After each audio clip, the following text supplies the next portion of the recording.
जय श्री राम दोस्तों, स्वागत है आपका एक बार फिर आपके अपने परिवार सूर्या क्लासेस में। जैसा कि हम लोग जानते हैं, पिछले क्लासेस में हम लोगों ने डीसी मोटर क्या कार्य सिद्धांत, वर्किंग प्रिंसिपल, उसके पार्ट्स में उसके क्लासिफिकेशन के बारे में पढ़ा है कि कितने तरह के होते हैं, और उसमें डीसी सीरीज मोटर के बारे में डिटेल से हम लोगों ने पिछली क्लास में पढ़ा था।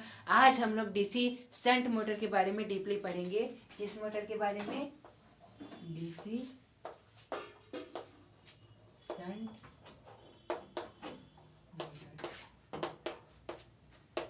दोस्तों, सीरीज और शंट में क्या डिफरेंस है मैंने बताया था। डीसी सीरीज मोटर में हम लोग फील्ड वाइंडिंग को आर्मेचर के सीरीज में जोड़ते हैं, और डीसी शंट मोटर में हम लोग फील्ड वाइंडिंग को आर्मेचर के पैरेलल में जोड़ते हैं, यानी इस तरह से कुछ। ये आर्मेचर है, ये आपका हो गया शंट फील्ड, और यहाँ से चूंकि मोटर है इसलिए हम लोग इसको डीसी सप्लाई देंगे। और डीसी सप्लाई हम लोग बैटरी से, डीसी जनरेटर से, या फिर रेक्टिफायर कन्वर्टेड डीसी से भी दे सकते हैं। ठीक दोस्तों, ये लगभग बीच में रहेगा, हम थोड़े किनारे कर दिए, या फिर डीसी। ठीक, ये आर्मेचर है, ये क्या है? Shunt field. दोस्तों, जैसे जनरेटर में था वैसे ही यहाँ पर भी रहेगा कि शंट फील्ड में यहाँ पर टर्नों की संख्या अधिक होगी, और तार जो है वो पतली तार से बनाई जाएगी। इसकी तार की जो लंबाई होगी वो मोटी ना होकर पतली होगी, जो मोटाई होगी वो पतली होगी। ठीक दोस्तों, अब चूंकि अब पतली तार है इसीलिए इसका रेजिस्टेंस क्या होगा? हमेशा ज़्यादा होगा, और रेजिस्टेंस ज़्यादा होगा इसीलिए इंडक्टेंस कम होगा। ये मेन चीज़ें हैं डीसी शंट मोटर की फील्ड वाइंडिंग से संबंधित, जो आईटीआई के सीबीटी एग्जाम्स में और कॉम्पिटिटिव एग्जाम्स में पूछी जाती है कि डीसी शंट जनरेटर में फील्ड वाइंडिंग पतली तार की बनाई जाती है, मोटे तार की टर्नों की संख्या कम रहती है, ज़्यादा रहती है, रेजिस्टेंस ज़्यादा होता है या कम होता है, या इंडक्टेंस हाई होता है या लो होता है। ये सब चीज़ें याद करने योग्य चीज़ें हैं। अब दोस्तों, यहाँ पर यह आर्मेचर है, यहाँ से हम लोग सप्लाई देंगे तो आई जाएगा, इधर दो भागों में बढ़ जाएगा, आई ए और आई एस एस। तो दोस्तों, जो यहाँ पर सप्लाई आप लोग दे रहे हैं आई मेन आई, वो आई बराबर क्या होता है? आई ए प्लस आई एस एच। जबकि सीरीज में ऐसा नहीं था। सीरीज में हम लोगों ने क्या देखा था कि आर्मेचर करंट, सीरीज करंट और सप्लाई करंट तीनों आपस में बराबर होते हैं। अब दोस्तों, हम लोग इसके कैरेक्टरिस्टिक्स कर्व के विषय में अध्ययन करेंगे। दोस्तों, मैंने बताया था कि किसी भी डीसी मोटर में हम लोग 3 तरह के कैरेक्टरिस्टिक्स कर्व का अध्ययन करते हैं। कौन कौन सा? एक लोड करंट, स्पीड करंट और लोड स्पीड कैरेक्टरिस्टिक्स कर्व। सबसे पहले हम लोग अध्ययन करेंगे किसका? टॉर्क और करंट, यानी टॉर्क और लोड भी जिसको कह सकते हैं, टॉर्क लोड कैरेक्टरिस्टिक्स कर्व के विषय में हम लोग अध्ययन करेंगे।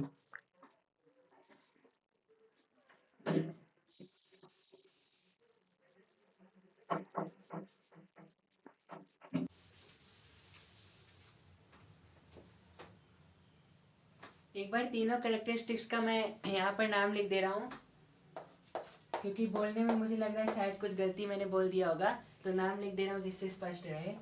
पहला क्या होगा? Load, torque, characteristics curve. जैसा हम लोगों ने डीसी सीरीज मोटर में पढ़ा था, सेम यहाँ पर भी वही रहेगा। दूसरा क्या रहेगा? Load speed characteristics curve.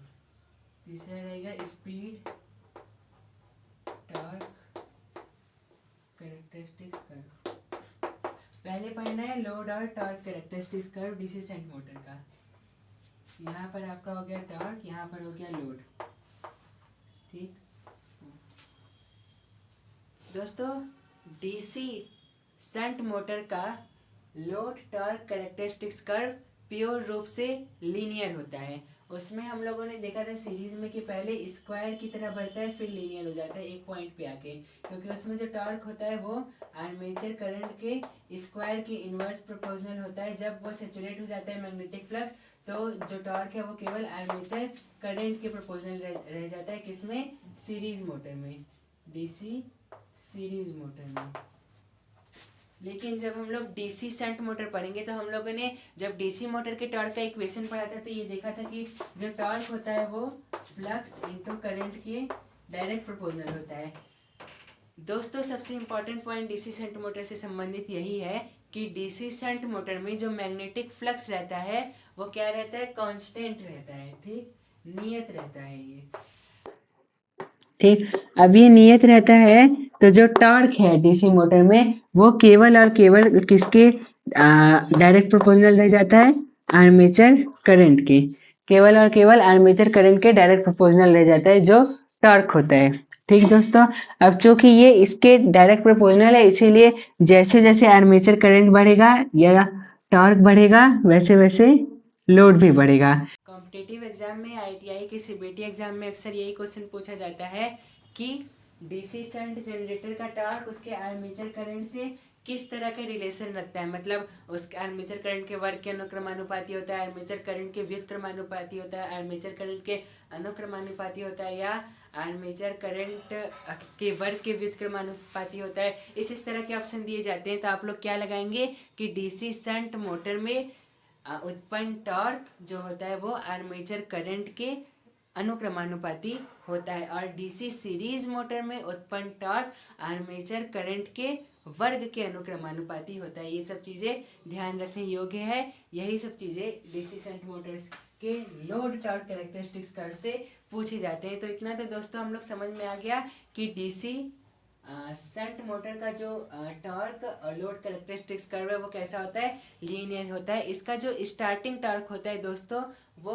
बहुत ही कम होता है, लेकिन नॉर्मल मतलब होता है स्टार्टिंग टॉर्क। सीरीज मोटर का स्टार्टिंग टॉर्क क्या था, बहुत ज़्यादा था, इसीलिए उसका जो हम लोग यूज़ करते थे वो कहाँ करते थे, हैवी लोड में, जैसे लिफ्ट हो गया, एलिवेटर हो गया, एस्केलेटर हो गया, या तमाम हैवी लोड तरह की चीज़ें हो गई, वहाँ पर सीरीज़ का यूज़ करते थे। लेकिन चूँकि इसका जो स्टार्टिंग टॉर्क कम है इसीलिए मैक्सिमम जगहों पर इसका हम लोग यूज़ करते हैं। और दोस्तों एक चीज़ और ध्यान रखने योग्य चीज़ है जो हम लोग लोड स्पीड कैरेक्टरिस्टिक्स कर्व में पढ़ेंगे कि इसका जो स्पीड है वो लगभग कांस्टेंट होता है। आइए देखते हैं उसका कर्व कैसा होगा।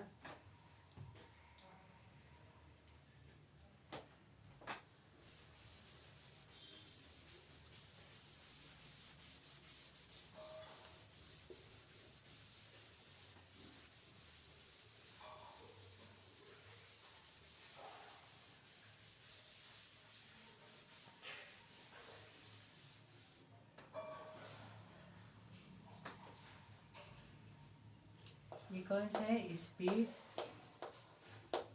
लोड कैरेक्टरिस्टिक्स कर्व, सीसी मतलब कैरेक्टरिस्टिक्स कर्व। यहाँ आपका हो गया स्पीड, जैसा कि हम लोग जानते हैं कि डीसी मोटर में या डीसी जनरेटर में हम लोग स्पीड को एन से डिनोट करते हैं। यहाँ पर हो गया आपका लोड या आर्मेचर करंट।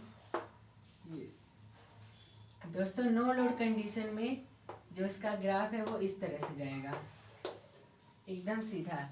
लेकिन लोड लगा देने पर because of armature reaction, armature reaction क्या है उसके बारे में हम लोग डीसी जनरेटर में डीपली पढ़ चुके हैं। लोड से संयोजित कर देने के पश्चात बिकॉज ऑफ आर्मेचर रिएक्शन क्या होगा, ये ग्राफ जो है कुछ इस तरह हो जाएगा। क्यों, बिकॉज ऑफ आर्मेचर रिएक्शन। फिर भी ये जो है डीसी शंट मोटर लगभग इसकी स्पीड जो है यहाँ से ऐसे ऐसे करके कांस्टेंट रहती है, ठीक। कांस्टेंट मतलब नियत रहती है। लोड परिवर्तन का इसके स्पीड में कोई प्रभाव नहीं पड़ता। यहाँ पर आप लोग देख रहे होंगे हम लोग लोड बढ़ाते जा रहे हैं लेकिन इसकी स्पीड जो है वो नियत है। इसीलिए मैक्सिमम जगहों पर आप किसी भी इलेक्ट्रीशियन के वर्कशॉप में जाएंगे या इलेक्ट्रिकल ब्रांच से संबंधित किसी भी जगह पर जाएंगे, किसी भी कंपनी में इलेक्ट्रिकल का सामान देखेंगे तो वहाँ पर जितने भी डीसी मोटर्स होंगे वो मैक्सिमम डीसी शंट मोटर होंगे। डीसी सीरीज नहीं होगा क्योंकि किसी भी वर्कशॉप में इतना हैवी लोड की ज़रूरत नहीं पड़ता। नॉर्मल लोड के लिए मैक्सिमम जगह पर हम लोग किसका यूज़ करते हैं, डीसी शंट मोटर का। जैसे आपका ग्राइंडर हो गया, ब्लोवर हो गया, लकड़ी काटने वाली मशीन हो गई, और जितने भी ऐसी चीज़ें एमजी सेट में हम लोग डीसी शंट जनरेटर का यूज़ करते हैं। और जो भी सामान्य उपयोग की मशीनें हैं डीसी डिज़ाइन जितने भी हैं वहाँ पर हम लोग किसका उपयोग करते हैं, maximum time DC shunt motor का ठीक दोस्तों, इतना क्लियर है। अब एक आखिरी कैरेक्टरिस्टिक्स कर्व जो रह गया है वो कौन सा रह गया है, स्पीड टॉर्क कैरेक्टरिस्टिक्स कर्व। वो भी सेम इसी तरह होता है। क्यों इसी तरह होता है सेम, क्योंकि दोस्तों हम लोग जानते हैं कि डीसी शंट मोटर में स्पीड हमेशा क्या रहेगा, कांस्टेंट। इस तरह से स्पीड हमेशा कांस्टेंट रहनी चाहिए।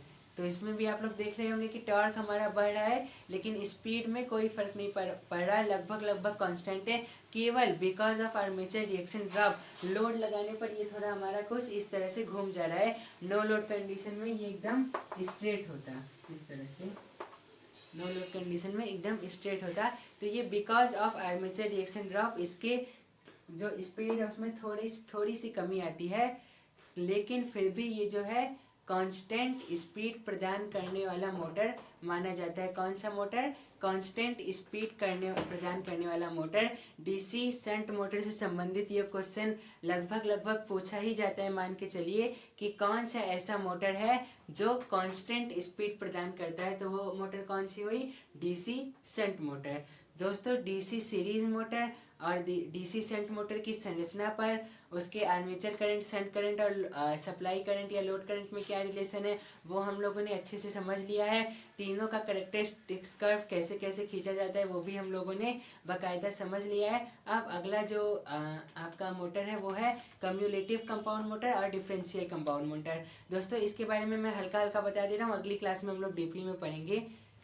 दोस्तों हम लोग जानते हैं तीन तरह के डीसी मोटर होते हैं, DC series motor, DC shunt motor, DC compound motor. Series में फील्ड वाइंडिंग को आर्मेचर की सीरीज में जोड़ेंगे, शंट में आर्मेचर के पैरेलल में। कंपाउंड में हम लोग उसी फील्ड वाइंडिंग को दो भागों में बांटेंगे, क्योंकि कंपाउंड मतलब क्या होता है, मिला हुआ।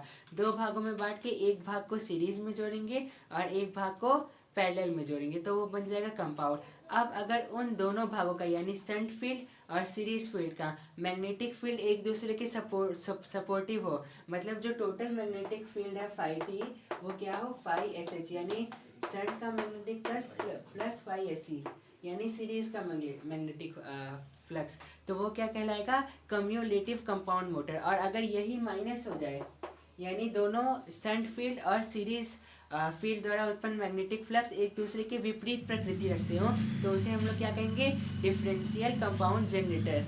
डीसी मोटर में, डीसी कंपाउंड जनरेटर में हम लोग इन्हीं दो तरह के मोटर को पढ़ते हैं, डीसी कम्युलेटिव कंपाउंड मोटर और डिफरेंशियल कंपाउंड मोटर।